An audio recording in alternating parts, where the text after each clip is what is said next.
নমস্কার, পিঙ্কি সুপর্ণা সুখী পরিবার থেকে আজকে একটি ছোট্ট ব্লগ। আজকে রবিবার সন্ধ্যাবেলা। এখন আমি গেছি মন্দিরে পুজো দিতে। এই মন্দিরটি হচ্ছে সামাসির কাছে সিদ্ধেশ্বর মন্দির। মা সিদ্ধেশ্বরী মা কাছে পুজো দিতে গেছি। দেখুন কি সুন্দর লাগবে মাকে দেখতে।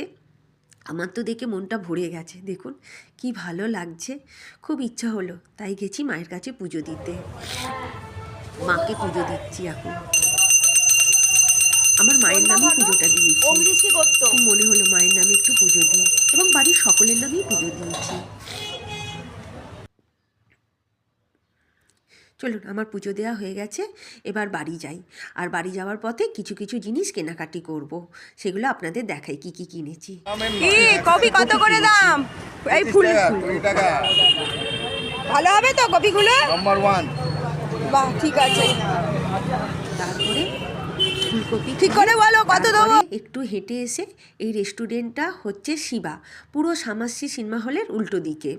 এই রেস্টুরেন্টের খাবার দাবার খুব সুন্দর। এখান থেকে 1 প্লেট মাটন টিক্কা কিনলাম, আমার মা খেতে চেয়েছে, তাই মায়ের জন্য নিয়ে গেলাম। এবং বাড়িতে ভাই সুপর্ণা এরাও খেয়েছে। আমি খাই না, তাও একটুখানি চেখে দেখলাম। এই কেনা হয়ে গেছে, এবার নিয়ে একটা টোটো করে বাড়ি চলে যাব। ব্যাস, এই একটু রবিবার সন্ধেবেলা বেরিয়েছিলাম। টাটা।